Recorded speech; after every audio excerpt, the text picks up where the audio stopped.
बिल्कुल सही पढ़ा आपने। सबसे बड़ा गुरु और सबसे महान शिक्षा। जब भी हम गुरुओं, पीरों, पैगंबरों की बात करते हैं तो हमारे जहन में जो सबसे पहले नाम आते हैं वो है साहिब श्री गुरु नानक देव जी महाराज, कृष्ण जी महाराज, मोहम्मद साहब, जीसस, महात्मा बुद्ध और ऐसे ही अनेकों कई नाम। लेकिन जिनकी मैं आज बात करने वाला हूं उनका नाम इनमें नहीं है, और वो कैसे महान है और उनकी क्या शिक्षा है, इसको जानने के लिए बने रहिए मेरे साथ वीडियो के अंत तक। दोस्तों, स्वागत करता हूं आपका हमारे चैनल दिमाग खोल पर। यहाँ हम टाइम टू टाइम माइंड को डेवलप करने की और नेचर से रिलेटेड ऑथेंटिक एंड साइंटिफिक जानकारी आपको प्रदान करते हैं। अगर आपने चैनल सब्सक्राइब कर लिया तो धन्यवाद। अगर अभी तक चैनल सब्सक्राइब नहीं किया है तो भी धन्यवाद, क्योंकि जब भी आपका दिल करेगा आप कर ही लोगे। तो मैं बात कर रहा था कि कौन है सबसे महान गुरु। इसको समझने के लिए हमें एक कंसेप्ट को पहले समझना होगा। दोस्तों, अगर मैं बात करूं साहिब श्री गुरु ग्रंथ साहब जी महाराज की, तो 10 गुरुओं की जो बाणी है, साहिब श्री गुरु नानक देव जी से लेकर 10 गुरुओं की जो बाणी है वो उसमें दर्ज है, उसको हम आज फॉलो करते हैं। लेकिन सवाल यहाँ पर ये है कि जब श्री गुरु नानक देव जी थे तब साहिब श्री गुरु ग्रंथ साहब जी की रचना नहीं हुई थी, तो उनके ज्ञान का सोर्स क्या था। कृष्ण जी महाराज ने हमें भगवत गीता दी, लेकिन कृष्ण जी महाराज के जो प्रेरणा स्रोत थे वो कौन थे, उनके ज्ञान का सोर्स कौन सा था। अब कुरान शरीफ की रचना मोहम्मद साहब ने करी, और मोहम्मद साहब से पहले उन्होंने कहां से प्रेरणा ली, उनके ज्ञान का सोर्स कौन सा था। अब बाइबल की रचना जीसस ने करी, और जीसस से पहले बाइबल नहीं थी, तो उनके ज्ञान का सोर्स कौन सा था। ऐसे ही महात्मा बुद्ध का लिटरेचर हमें मिलता है, लेकिन महात्मा बुद्ध ने किस चीज को फॉलो किया, उनके ज्ञान का सोर्स कौन सा था, तो हमें अपना आंसर मिल जाएगा। तो अगर ये विश्लेषण किया जाए, एनालिसिस किया जाए और इसके ऊपर खोज की जाए, तो पता चलता है कि इन सभी महानुभाव, यही नाम नहीं, बहुत से नाम है। वीडियो बहुत लंबी हो जाए इसलिए मैं लंबी हो सकती है, इसलिए मैं बहुत सारे नाम नहीं ले रहा हूं। दोस्तों, इन सभी के जो कनेक्शन थे वो सब जुड़े थे प्रकृति के साथ। कहीं ना कहीं इनको जो ज्ञान उतरा वो प्रकृति की गोद में उतरा, प्रकृति के साथ में उतरा, प्रकृति से मिला। और प्रकृति, नेचर या कुदरत, ये कुछ और नहीं, ये गॉड का, परमात्मा का, एनर्जी का, ये तीनों नाम भी गॉड के हैं, परमात्मा के, एनर्जी, ये तीनों ही एक ही नाम है, एक ही चीज है। तो प्रकृति, नेचर और कुदरत कुछ और नहीं, ये गॉड, परमात्मा और एनर्जी का ही प्रकट रूप है। तो दोस्तों, इन लोगों ने अगर प्रकृति को फॉलो किया, और वैसे भी अगर हम देखें कि ये कैसे श्वास ले पाए, प्रकृति से।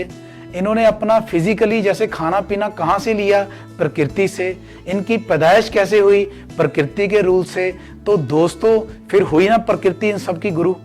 अब अगर हम दूसरे पहलू को टच करें कि इन सब लोगों की जो महानता है पूरे विश्व में क्यों फैली, तो दोस्तों उसमें भी प्रकृति का ही एक नियम है जिसको इन सब ने फॉलो किया, और उसी वजह से ये लोग महान लोगों की कैटेगरी में आए, गुरुओं, पीरों, पैगंबरों की कैटेगरी में आए, और जो इनकी महिमा है वो विश्वव्यापी हो गई। तो कौन सा है वो प्रकृति का नियम। दोस्तों, वो नियम है हेल्प का नियम, सहायता का नियम, किसी की सहायता करने का नियम। तो अब आप देखिए, इन महान लोगों ने प्रकृति के सहायता करने के नियम को फॉलो किया। अब प्रकृति कैसे सहायता करती है, अब आप देखिए, आपको खाने पीने की चीजें कहां से मिलती है, प्रकृति से। दोस्तों, आप जो पे करते हो वो वेंडर्स को पे करते हो, जो बिचौलिए हैं उनको पे करते हो, मीडिएटर्स को पे करते हो, आप किसी धरती माँ को पे नहीं करते। आपको हवा कहां से मिल रही है, प्रकृति से, तभी आप सांस ले पा रहे हो। तो क्या आप नेचर को पे करते हो, नहीं। आपको और भी चीजें, आपका मकान कहां से बना, नेचर से, तो क्या आपने नेचर को पे किया, नहीं। आपके ये कपड़े कहां से बने, नेचर से, तो आपने नेचर को पे किया, नहीं। आपके जो आंख, नाक, कान, कितने अंग, कितनी बॉडी जो है आपकी, वो कहां से बनी, नेचर से, तो आपने कभी उसको पे किया डायरेक्टली, बिल्कुल नहीं। तो प्रकृति हेल्प ही करती है, और इन लोगों ने भी प्रकृति के हेल्प के गुण को पहचाना और मानवता की हेल्प करी, पशु पक्षियों की कहीं ना कहीं हेल्प करी। इसी वजह से ये विश्वव्यापी हो पाए। और दोस्तों, इन्हीं के नक्शे कदम पर चलते हुए जो इन लोगों ने प्रकृति से सीखा, जो हेल्प का गुण इन्होंने सीखा, उसी हेल्प के गुण को अपनाते हुए अब सवाल पैदा होता है कि हम क्या कर सकते हैं। तो दोस्तों, हम शुरू कर रहे हैं दिमाग खोल हेल्प कम्युनिटी, जिसमें सबसे पहले तो मैं आपको नेचर और माइंड के जो रिलेटेड इंपॉर्टेंट जानकारियां हैं वो प्रदान करता हूं। ये भी एक तरह की, अगर आप समझते हो तो शायद समझ सकते हो कि ये भी एक हेल्प ही है।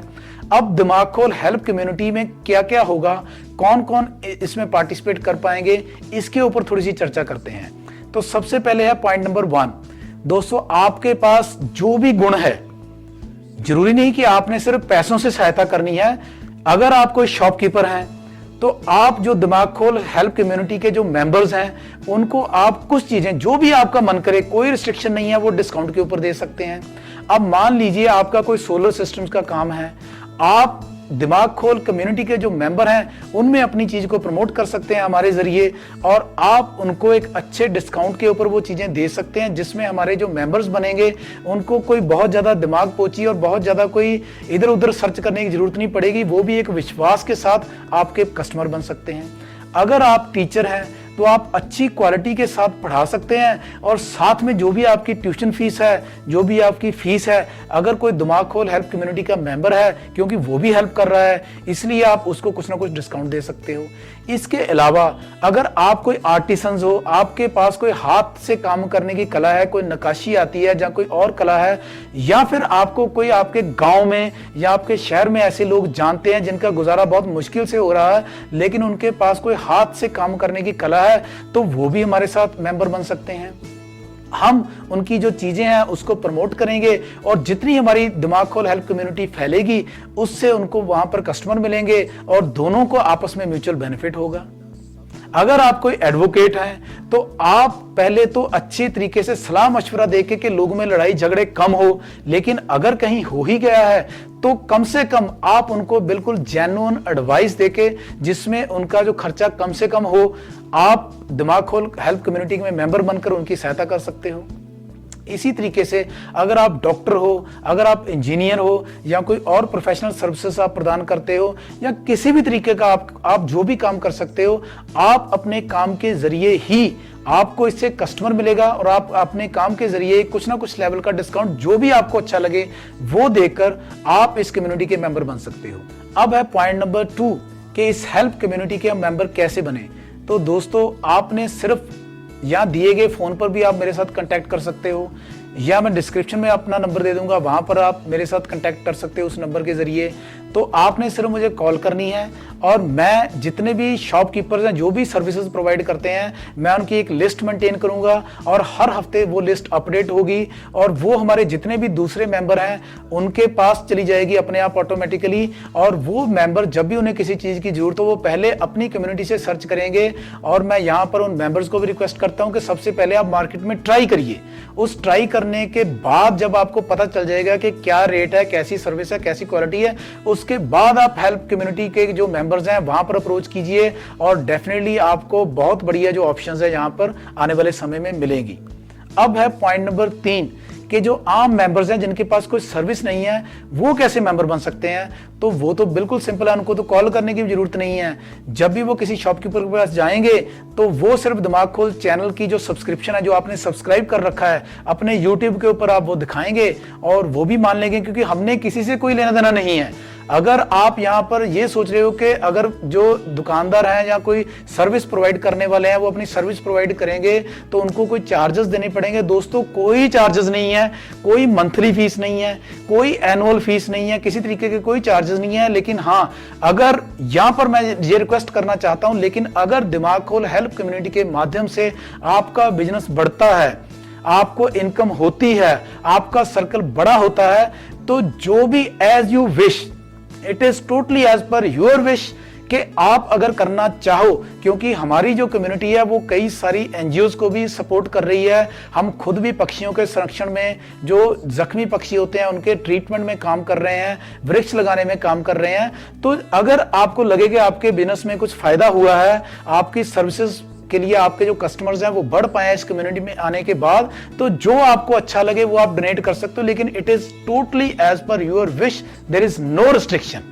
तो दोस्तों, ये सिर्फ सिंपल बातें हैं, यहाँ कोई इन्वेस्टमेंट नहीं है। हम एक ऐसी कम्युनिटी पैदा करेंगे जो एक दूसरे की हेल्प करेगी, और इस हेल्प की कम्युनिटी को हम इतना बड़ा करेंगे कि हम सबकी पॉजिटिव थॉट्स के साथ जो बुराइयां हैं हमारे इर्द गिर्द वो अपने आप ही सप्रेस हो जाएगी या अपने आप अच्छाई में कन्वर्ट हो जाएगी। सिर्फ यही भावना को लेकर हम चल रहे हैं।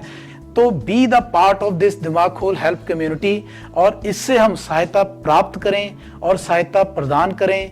उम्मीद करता हूं कि आप इस कम्युनिटी के मेंबर बनके, इस कम्युनिटी में पार्टिसिपेट करके आप भी हेल्प करोगे। और दोस्तों, जितना हम हेल्प करेंगे, और मुझे पता है कि नेचर का ये सिस्टम है कि nature always reward the helpful people.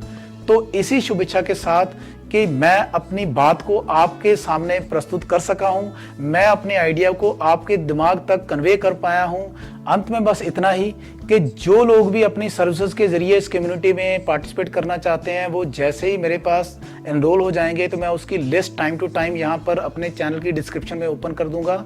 और दोस्तों, अगर कंसेप्ट अच्छा लगा हो तो इस पर आप कमेंट कर सकते हैं, नहीं भी लगा हो तो उसमें भी कोई दिक्कत नहीं है। अगर आपको लगे कि इस कम्युनिटी में ज़्यादा से ज़्यादा लोगों को पार्टिसिपेट करना चाहिए, आप लोगों का भला होना चाहिए, उनका भी फायदा होना चाहिए और साथ में नेचर भी बचनी चाहिए, तो it is all win win situation. तो इसमें जरूर पार्टिसिपेट कीजिए और जो भी इसमें पार्टिसिपेट आपका नियर एंड डियर करना चाहता हो तो उसको ये वीडियो जरूर शेयर कीजिए, इसी शुभेच्छा के साथ कि हम ऐसी भावनाओं के साथ आगे बढ़ते जाएंगे, हम अपना फायदा करते हुए नेचर को भी प्रिजर्व कर पाएंगे। मैं आपका दोस्त अमनदीप सिंह आज के लिए इजाजत चाहता हूं। धन्यवाद।